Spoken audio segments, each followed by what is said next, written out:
Assalamualaikum warahmatullahi wabarakatuh. Saat ini saya berada bersama Bapak Dr. Haji Abdul Jamal MPD yang beliau baru diangkat menjadi Kepala PMI Kota Pekanbaru. Kita akan tanyakan apa kebijakan beliau, program beliau sehingga penanganan masalah pasien di rumah sakit untuk memenuhi kebutuhan darah tidak terkendala dan merasa nyaman dengan keberadaan program yang beliau lakukan. Kira-kira Bang, apa yang akan Abang lakukan Bang untuk penanganan kinerja PMI di Kota Pekanbaru Bang? Jadi kembali kita ke PMI, tugas utamanya adalah yaitu untuk kemanusiaan dan kebencanaan. Jadi menolong dalam kemanusiaan dan bencana. Sebenarnya itu tugas pokok dari PMI. Seperti ada kebakaran, ada musibah atau bencana yang ada. Jadi PMI harus ada. Kemudian yang kedua, yang tidak kalah pentingnya, di Pekanbaru itu satu-satunya yang mensuplai darah itu adalah PMI. Dan untuk kita ketahui bersama bahwa di Pekanbaru ini sebanyak 23 rumah sakit yang ada di Pekanbaru itu membutuhkan 200 kantong per hari. 200 kantong kalau kita hitung dalam per bulan itu minimal ada 6.000 kantong. Nah, sekarang kan yang jadi persoalan adalah apabila darah ini tidak mencukupi 200 kantong, maka kita perlu namanya darah pengganti. Dan untuk ini kami kebijakan tidak akan menelantarkan pasien apabila membutuhkan darah. Jadi kemungkinan kita cicil. Contoh, darah itu kebutuhannya kadang sekali minta itu untuk satu pasien itu ada yang 20 bahkan 30 kantong. Dan darah ini mungkin kita berdiskusi dengan dokter, hari ini habis berapa. Jadi kalau memang dibutuhkan 4 yang kita kirim. Sehingga pasien lain nanti bisa kebagian. Ini yang kita lakukan. Dan kita mempermudah.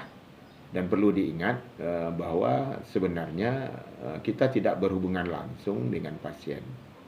Ya, bahkan kita juga ada pengganti kantong dan lain sebagainya itu memanfaatkan dana BPJS. Jadi ini. Jadi makanya kita akan punya tekad selalu meringankan orang-orang yang membutuhkan.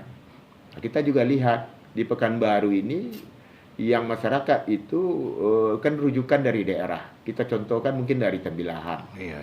Nah, kalau kita bebani sampai di Pekanbaru masuk rumah sakit pemerintah, dia butuh darah. Kalau kita minta pengganti kan tak mungkin ini.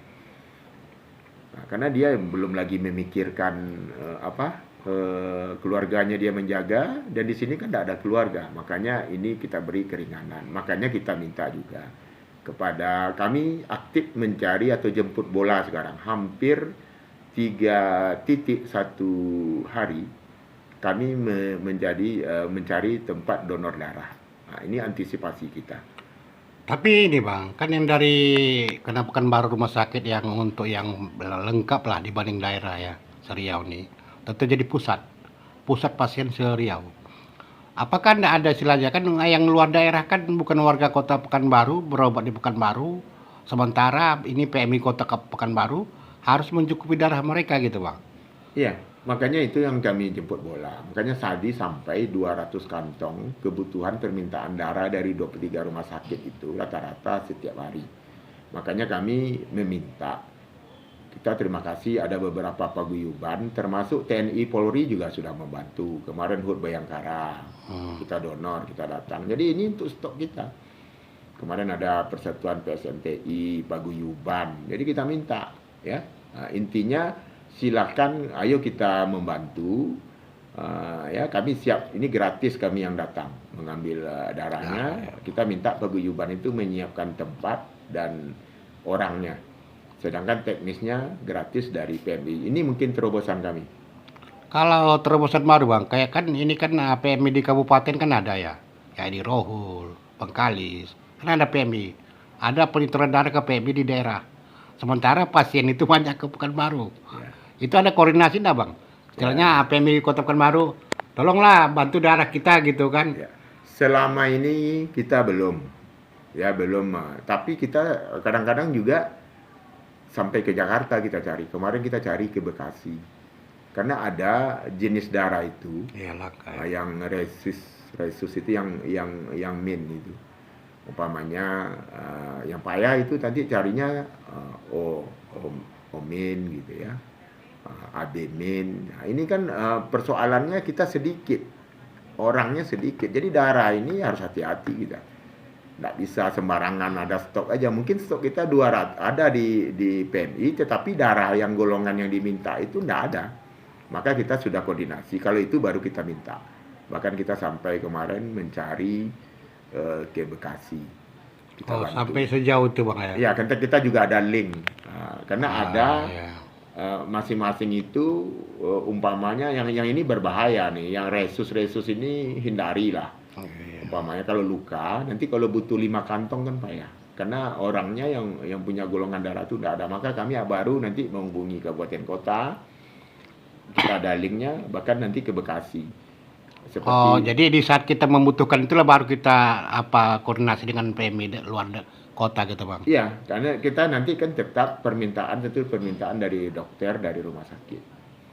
Ya, maksud saya kan karena sini kan banyak pasien yang walaupun darahnya agak mudah, tapi kan dari luar daerah gitu. Ya kita bantu. Jadi saya bilang tadi, kita tidak melihat siapapun, cuman kalau dia berada di Pekanbaru, di 23 rumah sakit itu berobat, PMI wajib menyiapkan.